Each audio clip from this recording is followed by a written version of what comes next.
Hi, hello, welcome, or welcome back to Sapling Tarot. My name is Imogen, and today we're going to be doing a what's on the chopping block video about 6 decks that I have and I don't really know what to do with. So I'm hoping that you can help me. Tell me, if you have any of these decks, tell me how they factor into your practice, whether you use them, whether you don't use them, whether you've had them and passed them on, whether you really want them. 4 of these decks are from a job lot that I got from eBay because I really wanted 2 of the decks. And it was a really good price. So I kind of got them with the intention of passing them on. But yeah, I want to hear what you think. So we'll start with those ones. So that's these 4 little tap boxes. We have Tarot of a Moon Garden. I don't know what edition this is. I'm not entirely sure how you find that out. 1993.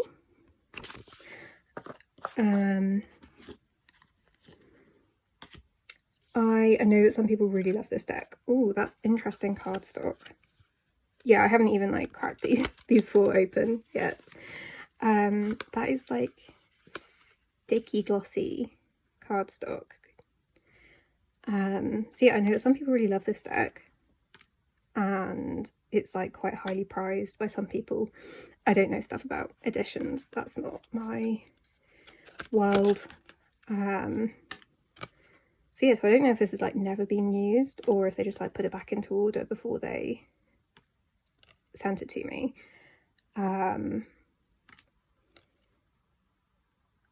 really love the idea. Yeah, I don't think this has been used. Damn. Okay. I mean, I don't love that guy's face. That's a bit, I don't know. Some of them I've seen and I really, really like them. But yeah, I don't totally know. Oh, I quite like that death card. Death as a dragon. Nice. Oh, I've got a nice little rainbow. This is just a flip through apparently. Not really something that I do much on my channel, but that's quite a cool devil card as well. Oh, and with the tidal wave. So yeah, I want to hear your thoughts, please and thank you, about Tarot of a Moon Garden and what you feel about it, what you think about it. Do you think it would fit in my collection? Should I pass it on? Oh, the dragonfly swords are kind of cool.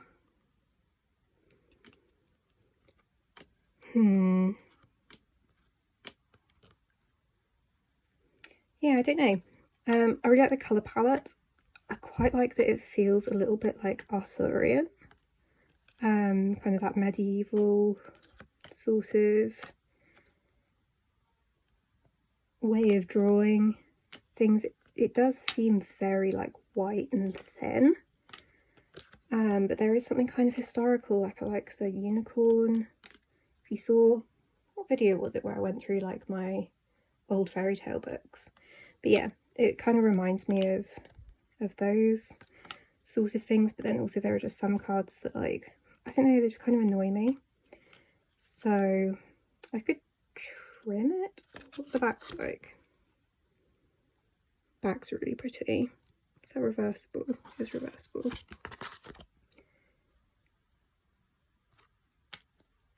Yeah, I don't love, the cardstock is quite sticky. Not in a a tacky way, just in a really frictiony way. It's an interesting Ace of Cups, isn't it? It's not really how it's they're hidden in the undergrowth. 7 of Cups.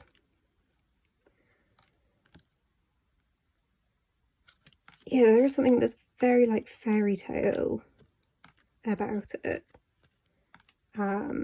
which I like. And then some of them are quite Smithwaite cloney, which I don't really need any more of. I love these kind of big orby pentacles. It's kind of weird. You've got a little plague doctor mask on. Or is that, I don't know what that is. I thought it was a little nose. Yeah, I don't... The myth and magic of reality. Yeah, that's what it feels like. That kind of Arthurian myths and legends and stuff.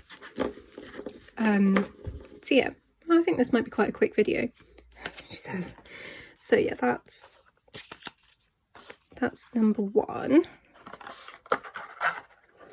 These first, certainly the first three, I haven't actually even like opened, and so I don't have as many thoughts about them as I do the last couple.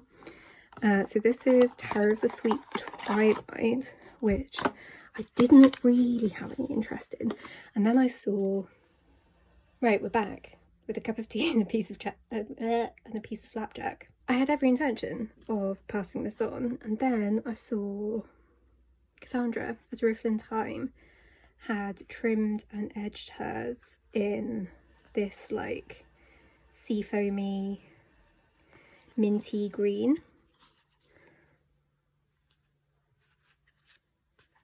Yeah, so this one has been used a little bit, I think. And yeah, the artwork's just kind of cooler than I thought it was. I don't know, like, I don't love... I think I would, if I was going to hold on to it, I'd probably have to trim it as well, because, yeah, I don't love the really thick border with the words on it. But there's just like, there's something in my like teenage me would have loved this deck, and like I remember art like this being a thing that I really loved as a teenager and that I like wanted to be able to do. Oh, I've got another rainbow and temperance, a bit gay. I don't know, like I really like the colour palette, but like there's something a little bit sinister about it. I don't know, I think it's probably not for me. I think it's a bit like the Tower of a Moon Garden, like I can absolutely see the beauty in it. Oh, that's cool. 7 of Cups. Oh, interesting. I like that. That's very different. Yeah, I can like see the merit in it, and I can see why. Oh, that's a bit wonka, isn't it? I can see why people would enjoy it. I just don't know if it's something that I would ever really reach for. That's a bit kind of James and the Giant Peach. But yeah, there is something a bit kind of Roald Dahl-ish about it. Like, I don't know, that like sinister side of Roald Dahl. Like a little bit, I don't know, I suppose like if Escher did colour, or I don't know, like a little bit kind of Dali in the way that it's in like the shapes and the kind of fluidity of some of it. Oh, I like that. Oh, the stars. That is cute. Yeah, I like some of them, but I don't know if I would ever actually use it, which is a shame. But yeah, tell me what you think. Tower of the Sweet Twilight. Am I missing something? Is there... Yeah, like what do you have it? Do you use it? From what you know of me and my collection, do you think that I need to like give it a go? Okay, the next one, warning for nudity, because this is one that I did not notice when I bought the job lot, and I don't know if I can show this on YouTube, quite frankly. Comically, this is the one that seems the most used. I don't know whether to keep this for, okay, so we've got some boobs. Yeah, this is just like pure filth. With like little pictures. Okay, can we find one that isn't absolute filth? No, we can't, Imogen. No, okay, that one. think. Oh, I mean, no, Jesus Christ. Okay, I think maybe we'd better not talk about this one. But if you have the Tarot Del Cameron, do you have it? Do you use it? What do you think of it? Should I keep it? Should I try and sell it? That would be an awkward interaction.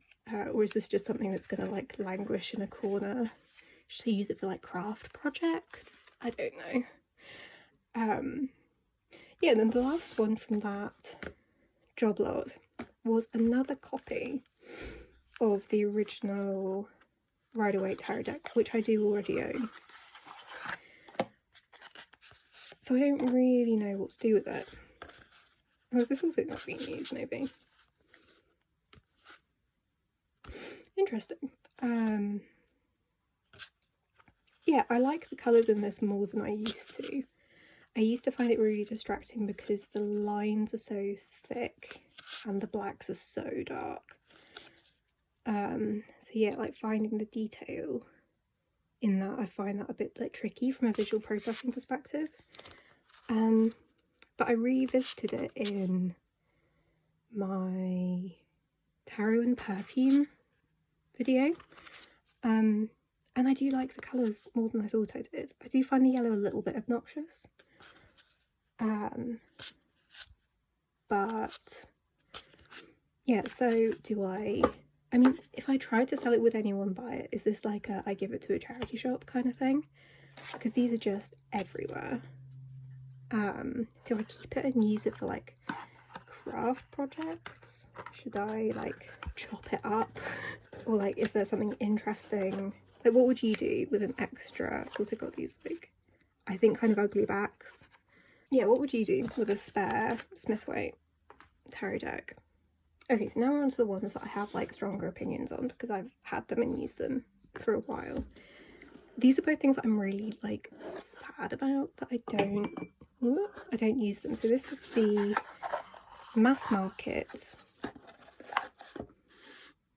Transient Light Tarot of the Transient Light Tarot by Ari Wisner, who I have a lot of time for. I really like that this is a like degendered tarot, and that's why I got it. I like the limited colour palette of the kind of craft paper and the dark blue. That's very like up my alley. And I like that when you have the dark blue kind of watered down on it, it goes a sort of minty colour. Again, very much my thing. I don't know if it's like too minimalist for me, or like I don't get it. I really like it in theory, and I like the artwork a lot. I think some of the artwork's like a little bit too modern for me, so it's things like this. So like cards like this are the reason why I don't have the Fifth Spirit Tarot, even though I love Charlie Claire Burgess and everything that they do. There's something about like modern people doing modern things. It's also why I don't have the This Might Hurt Tarot and a handful of other things. Like there's just something about that doesn't gel with me completely. There's also like this, it's so stripped back and kind of minimalist that I feel like some of it has been lost. It's like Ace of Swords. I don't think I could ever read for somebody else with this deck, because I think I end up having to use my knowledge of other decks to read with it, which I don't love. That sense of almost like translating something. I quite like this as a Wheel of Fortune, and we know how I feel about the Wheel of Fortune. Like there's a little bit more going on. They've kind of brought back the sort of like gambly probability side of it, which is quite nice. Like I say, I really like the artwork. I just don't find myself reaching for it, and it's like, yeah.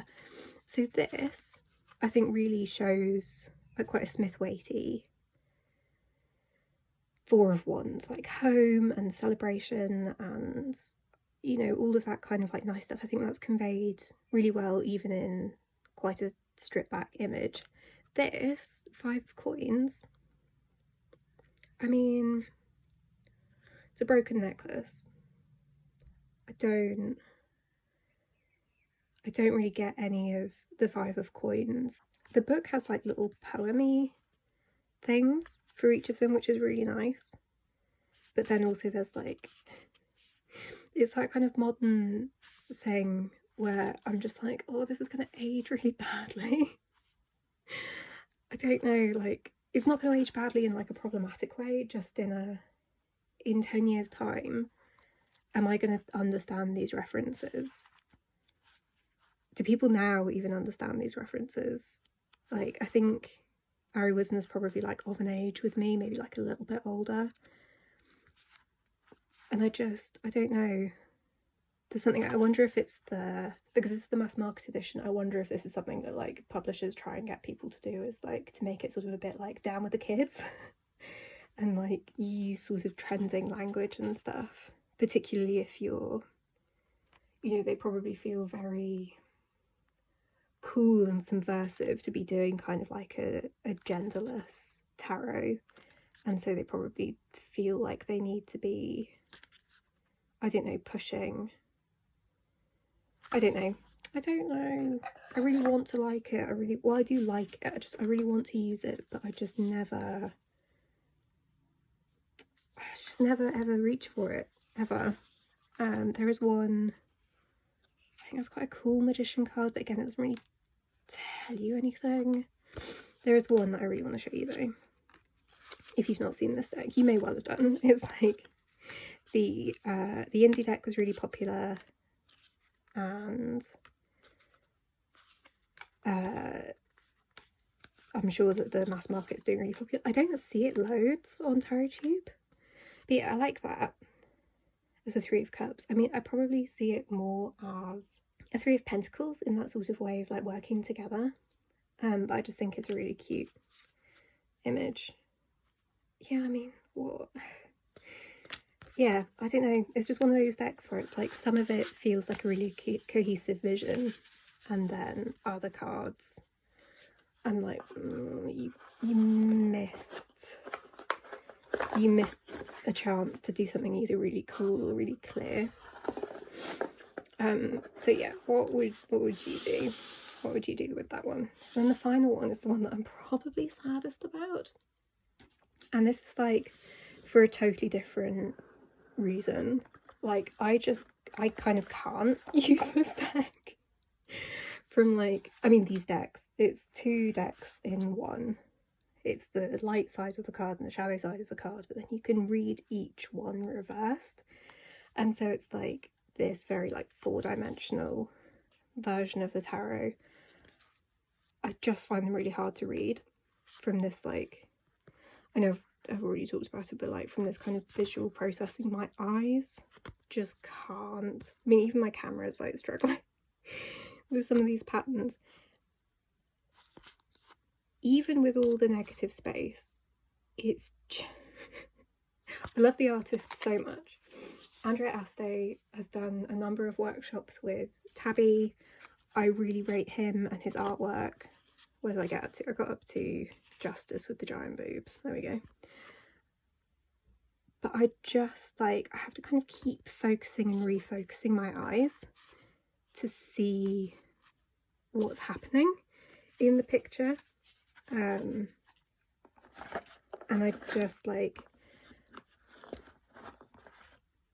I just end up feeling kind of stupid when I read these, and like, I don't know tarot, like I just can't see what's happening in so many of the pictures, and like I can't access it. Like, I feel like I can't get anything from it. I think that's so cool. I like his artwork so much. I think it's really like fun. I love that.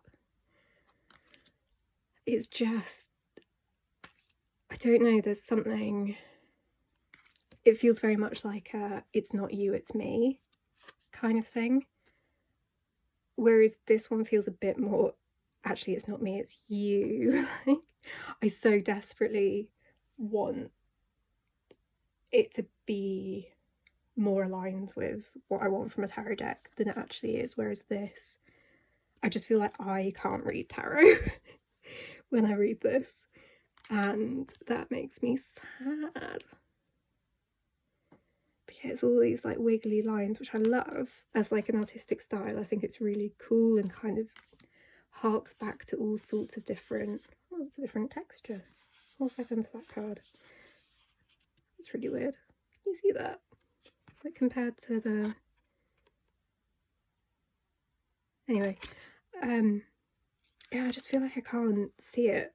I can't see what's happening. And then these are cool cards because it's like a switch deck kind of thing. It's like a, I don't know, like an Uno reverse kind of thing. But yeah, it's so cool, but I can't fucking read it. So I don't know what to do. I want to keep it just for the sake of keeping it, but then also it's a massive box because it's 2 full tarot decks plus the extra cards. So yeah, please tell me what you would do in my position. Should I keep them? Should I get rid of them? Do you have any creative ideas for how I could use them instead? Yeah, I'd be really grateful to hear your thoughts. I hope you're taking really good care of yourself. Whoa, knocking the camera at the final stretch. I hope you're taking really good care of yourself. The fundraiser for Witches for Palestine is still running until the end of May 2024. So if you're watching this as it goes up, go and check that out. I hope you're taking really good care of yourself, and I'll catch you in the next one. Bye.